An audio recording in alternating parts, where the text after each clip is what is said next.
আমি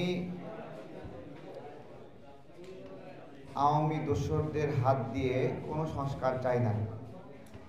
শুধু একটা এক্সাম্পল দিচ্ছি। আমাদের বিদ্যুৎ জ্বালানি উপদেষ্টা ফজল কবির খান তিনি একসঙ্গে 3টা দপ্তরের উপদেষ্টা, রেল যোগাযোগ, সড়ক ও সেতু এবং বিদ্যুৎ জ্বালানি। উনি দায়িত্ব নিয়ে 28টি কোম্পানি আওয়ামী লীগের দোসর, লুটপাটকারী, এই জন্য লাইসেন্স বাতিল করলেন। আবার কয়েকদিন পরে আবার লাইসেন্স দিয়ে দিলেন। তো আমার প্রশ্ন ওনাকে যে ওনাকে পরিষ্কার করতে হবে উনি এখানে কি সংস্কার সাধন করলেন। এইরকমভাবে আমাদের স্বাস্থ্য দপ্তরে ডক্টর ইউনূস স্যারের খুব কাছের মানুষ স্বাস্থ্য উপদেষ্টা হয়েছেন। ওনাকে গুরুত্ব দিয়ে গ্রামীণ ব্যাংকের চেয়ারম্যানও বানিয়েছিলেন। ওনার মতো লোক দিয়েও আমি সংস্কার চাই না। আমি সংস্কার চাই না ফারুকী সাহেবের হাত দিয়ে, আমি সংস্কার চাই না বশির সাহেবের হাত দিয়ে, আমি সংস্কার চাই না রেজওয়ানা ম্যাডামের হাত দিয়ে। আমি মনে করি না তাদের বাংলাদেশের কোনো মৌলিক বিষয় পরিবর্তনের জন্য জনগণের নিকট কোনো দায়বদ্ধতা আছে। তারা আসে, খায়, চলে যায়, এরকম একটা গোষ্ঠী, এবং জনগণের কাছে যেতে হয় না। শুল্ক বাড়ালো, শুল্ক বাড়িয়ে যদি ওদের জনগণের কাছে যাওয়া লাগতো, জনগণ লাত্তি উষ্টা মারত। এখন ওরা সাংবাদিকদের সামনে ঘোষণা করলো, ঘোষণা করে আবার ভিতরে গিয়ে লুকায়ে গেল। তাই নির্লজ্জের মতো এই শুল্কটা তারা বাড়িয়ে ফেললো। বিমান ভাড়া 60,000 টাকার বিমান ভাড়া 1,90,000 টাকা করে ফেলেছে। ওদের জনগণের কাছে যেতে হয় না, প্রবাসীদের কাছে যেতে হয় না, তাই বাড়িয়ে দিয়েছে। তো আমি এদের কাছ থেকে কি সংস্কার যাব? এরা সংস্কার করতে করতে মানুষের ক্ষতি করতেছে, উপকার করতে পারছে না। আমরা এই ধরনের একটা ন্যারেটিভ ডেভেলপ করেছে 24শে গণঅভ্যুত্থানের পরে।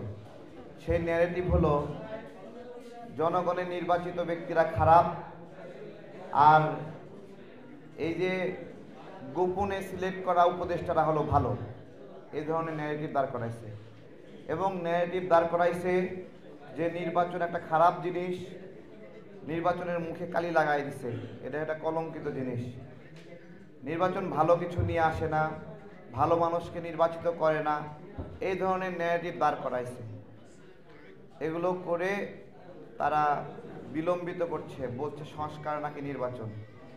দেশের মানুষ তো অবশ্যই চায় যে পুলিশ বাহিনী সংস্কার হোক, কিন্তু পুলিশের পোশাক সংস্কার চায়নি, এই সরকার পুলিশের পোশাক সংস্কার করে ফেলছে।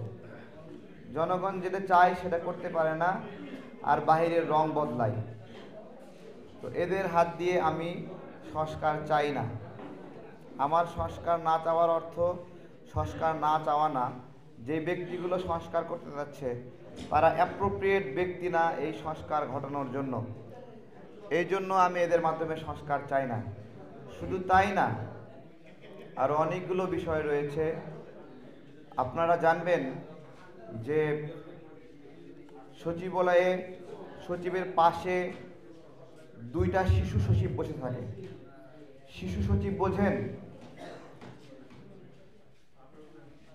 শিশু সচিব কি বোঝেন নাকি আপনারা?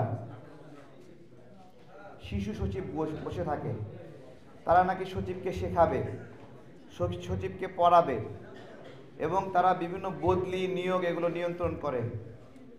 এই শিশু সচিবরা সচিবালয়ে বদলির হাট বসাইছে, শিশু সচিবরা।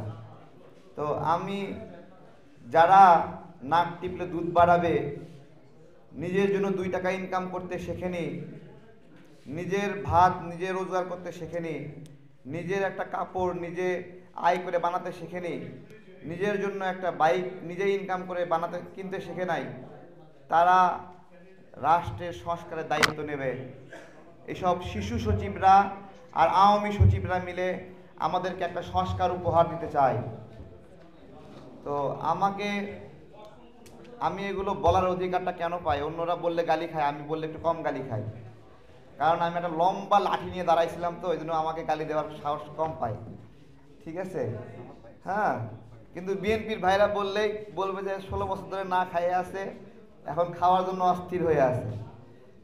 আমার লাঠি থেকে ভয় পায়, আমার কিছু কমেন্টে বাজে কথা বলে না।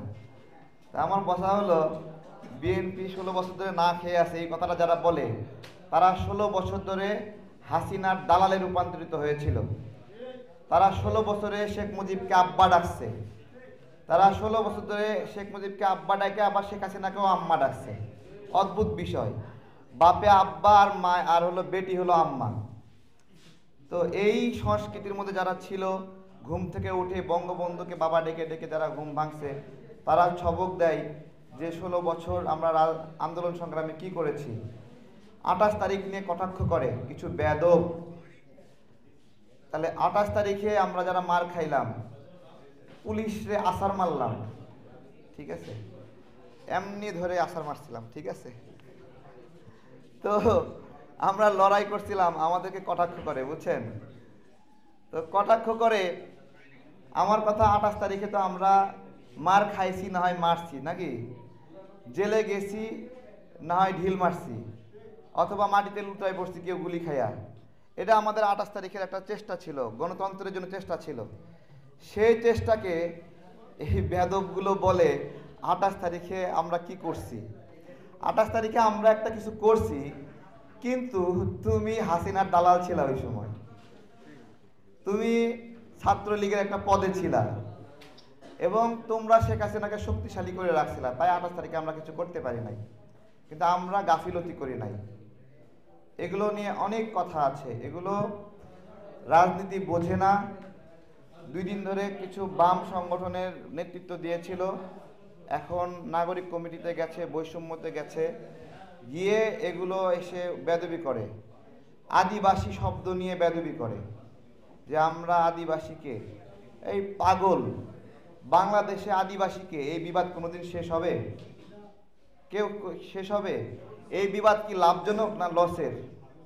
ওরা স্টুডেন্ট ফর সোয়ারেন্টাইন, মান্না ভাই এখানে আছে, স্টুডেন্ট ফর সোয়ারেন্টাইনের সচেতন স্টুডেন্টরা প্রথম প্রতিবাদ করে পাঠ্যপুস্তকে আদিবাসী শব্দটা, পাঠ্যপুস্তকে আদিবাসী ঢোকানোর আগে আইন করে পরিবর্তন করতে হবে, যে এখন থেকে পাহাড়ে জাতিগোষ্ঠীরা আদিবাসীতে পরিচিত হবে।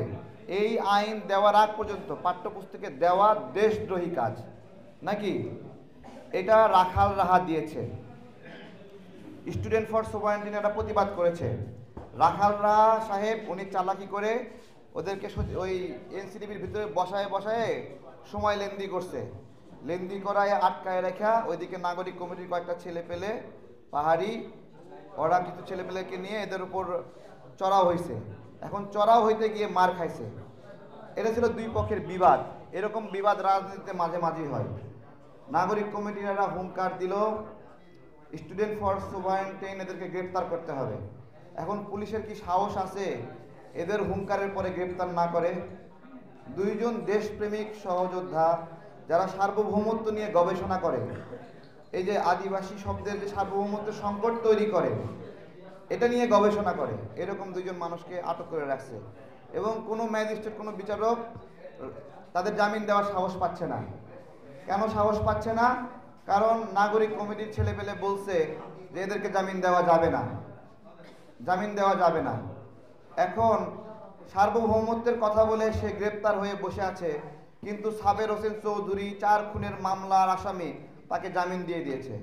2 দিন আগে সুনামগঞ্জের এমপিরে জামিন দিয়ে দিল। 585 জন আমরা গুনেছি, নিউজ হয়েছিল 500। আব্দুল হাই শিকদারকে ধন্যবাদ জানাই। আব্দুল হাই শিকদার ভাই প্রথম আলোর বিকল্প একটি গণমাধ্যম তৈরি করার চেষ্টা করছেন, তার গণমাধ্যমকে। তিনি প্রথম এটা লিখেছেন সাহস করে যে এই সরকার 572 জন আওয়ামী দোসরকে জামিন দিয়েছে। আমি দিয়েছি নাকি? আপনি দিয়েছেন? এগুলো নিয়ে কেউ বলছে না যে কেন জামিন দিল, খালি বলছে যে ঘোষণাপত্র লাগবে, বিপ্লব লাগবে, বিপ্লব লাগবে। এখন ভাই তুমি কার বিরুদ্ধে বিপ্লব করবা? এখন তো বিপ্লব করলে ইউনূস স্যারের বিরুদ্ধে বিপ্লব করতে হবে, আর তো কেউ নাই বিপ্লব করবে, এগুলো বলছে। আর তো এই হলো সামগ্রিক বিষয়। আমরা সবার সদয় বিবেচনার অনুরোধ করছি, সদয় বিবেচনার অনুরোধ করছি এই জন্য যে সংসদটা চালু হোক, এইখানে বাংলাদেশের নাগরিকদের প্রতিনিধিরা গিয়ে গল্পগুজব করুক, একটা শক্তিশালী সরকার গঠন হোক আর একটা শক্তিশালী বিরোধী দল গঠন হোক, তারা পরস্পরের সমালোচনা করুক। এখন এমন একটা সরকার আছে যাদের সমালোচনা করার অভ্যন্তরীণ কোনো ফোরাম নাই। কোনো ফোরাম আছে বলেন?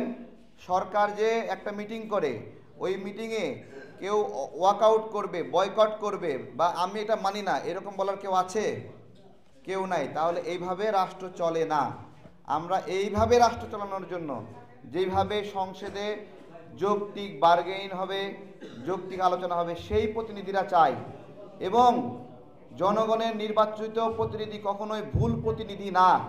সে অবশ্যই ফারুকী সাহেবের চেয়ে বেটার, সে অবশ্যই রেজওয়ানের চেয়ে বেটার। আসিফ নজরুল স্যার বাংলাদেশের একটা উজ্জ্বল নক্ষত্র, রাতারাতি সে কৃষ্ণ গহ্বরে পরিণত হয়েছে। নক্ষত্র কিসে পরিণত হয়েছে? কৃষ্ণ গহ্বরে। একটা এত জনপ্রিয় একটা ব্যক্তি এখন ফেসবুক পোস্ট করলেই খালি গালি দেয় ওনাকে। এখন আসিফ নজরুল স্যারকে বিবেচনা করতে হবে, এত গালি উনি কই থেকে ইনকাম করলো, ওনার কি কি কাজের জন্য এই গালিগুলো ইনকাম হচ্ছে, এগুলো কেউ ভাবতেছে না। আবার কেউ কেউ নতুন করে স্টাইল শুরু করছে, পোস্ট কইরা বাইরের মানুষকে কমেন্ট করার সুযোগ দেয় না, খালি নিজে বলবে সবাই দেখবে, এরকম শুরু করেছে উপদেষ্টারা। তো এগুলো চলতে দেওয়া যাবে না, এগুলো চলতে দেওয়া যাবে না। আর আজকে এই সভা থেকে একটা বিষয় অবগত করি, আমাদের এখানে পল্টন থেকে শুরু করে প্রেস ক্লাব পর্যন্ত জায়গাগুলো প্রতিবাদের জায়গা, এখানে মিছিল হয়, বিক্ষোভ হয়, জায়গাগুলো দখল করে রেখেছিল কিছু দখলবাজ। পরবর্তীতে জানতে পারলাম প্রেস ক্লাবের কর্মচারীরা এই দোকানগুলো বসাইছে সরকারের সমর্থন নিয়ে, এবং দোষ দিচ্ছে বিএনপি, জামাত সহ বড় বড় দলগুলোর। সকল রাজনৈতিক প্রক্রিয়ার প্রতি আহ্বান, এই দোকানগুলো বিএনপির ভাইরা গতকালকে উঠায় দিয়েছে। এমনটা যেন না হয় যে পরশুদিন আবার এরা সমঝোতা করে বসে গেছে। এইখানে বিধবা নারী এসে বসে, ক্ষুধার্ত লোক এসে বসে, জমি হারানো লোক এসে বসে, খুন হয়েছে সেই পরিবারের সদস্যরা বিচার চাইতে বসে। সেই জায়গাগুলো আমরা দখল করতে দেব না। ধন্যবাদ সবাইকে, ধন্যবাদ জনজনকে।